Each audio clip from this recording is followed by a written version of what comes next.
Hola, buenas tardes. Mi nombre es Denise Elena Tavitas Rodríguez. Soy licenciada en Educación Especial y mi especialidad es audición y lenguaje.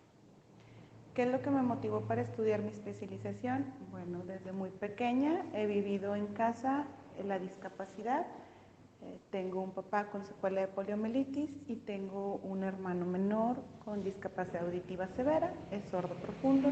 Por lo tanto, las necesidades que presentaban ambos, sobre todo mi hermano en el área educativa, era lo que desde muy pequeña me motivaba a buscar alternativas para que él pudiera acceder a aprender dentro de la escuela.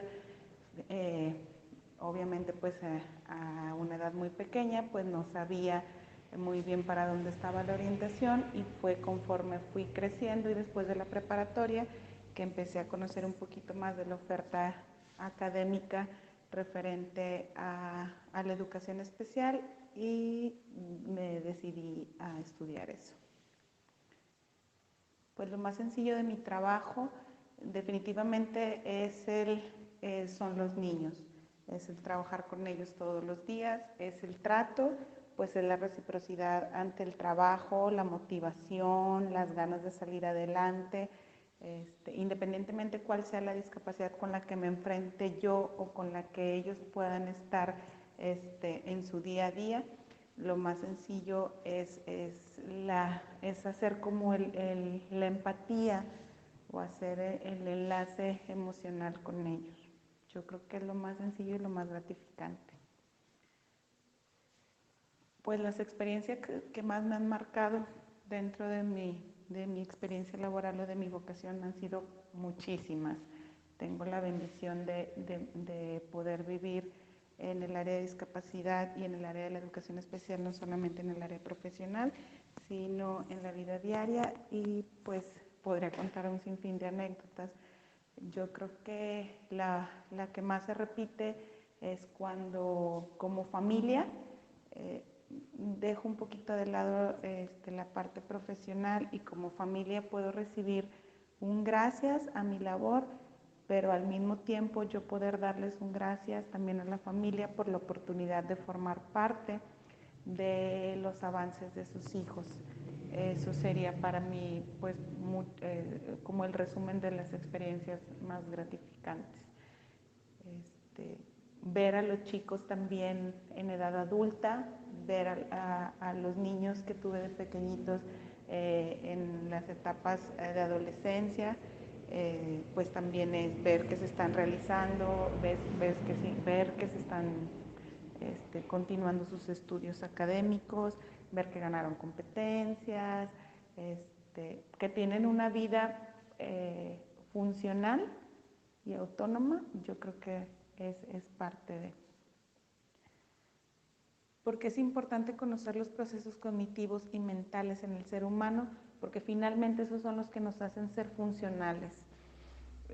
Cuando hablamos siempre de las dificultades de aprendizaje, regularmente nos enfocamos muchísimo en las habilidades académicas. Esto tiene que ver con la lectoescritura y con las habilidades numéricas.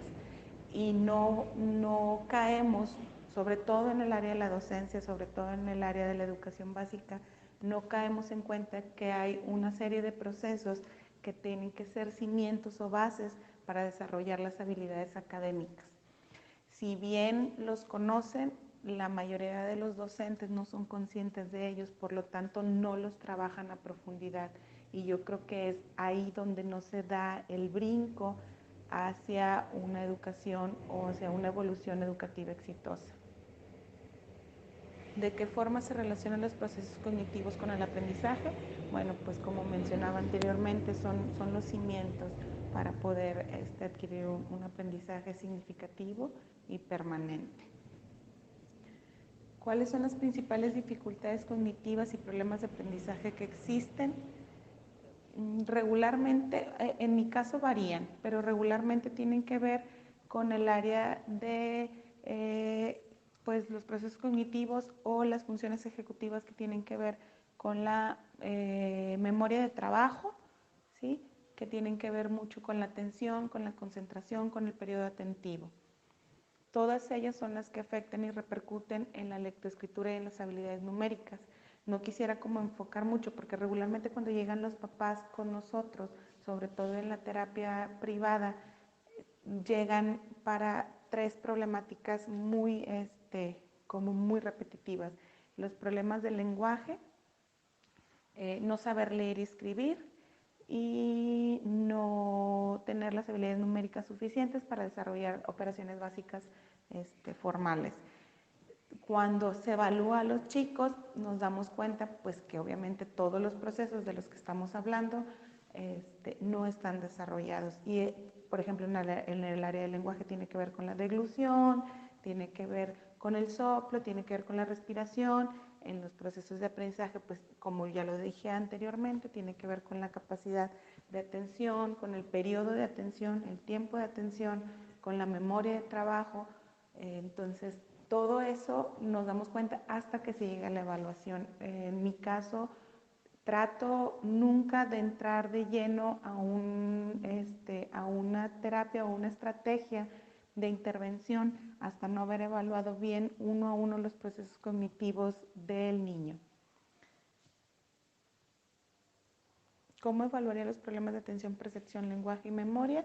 Bueno, existen diversas pruebas estandarizadas, sin embargo, yo creo que tiene que ver algo muy importante dentro de la intervención, que tiene que ver con la observación, y dentro de la observación en las actividades regulares del niño, es decir, de la vida cotidiana, tanto de la escuela, en un aula regular o en el aula donde regularmente se desarrolla, y en casa es donde se pueden evaluar de mejor manera.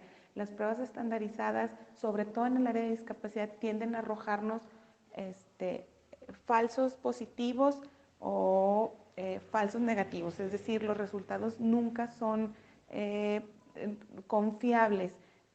Definitivamente no tiene nada que ver con las habilidades, sino con la condición de la persona. Por lo tanto, para mí la observación dentro del contexto natural del alumno es muy, muy importante. Las pruebas que he aplicado tienen que ver con las que son regularmente aplicadas en otro lado. Anteriormente pues era un Bender, era ahorita se me van de la memoria, pero sí he aplicado las pruebas estandarizadas. Perdón.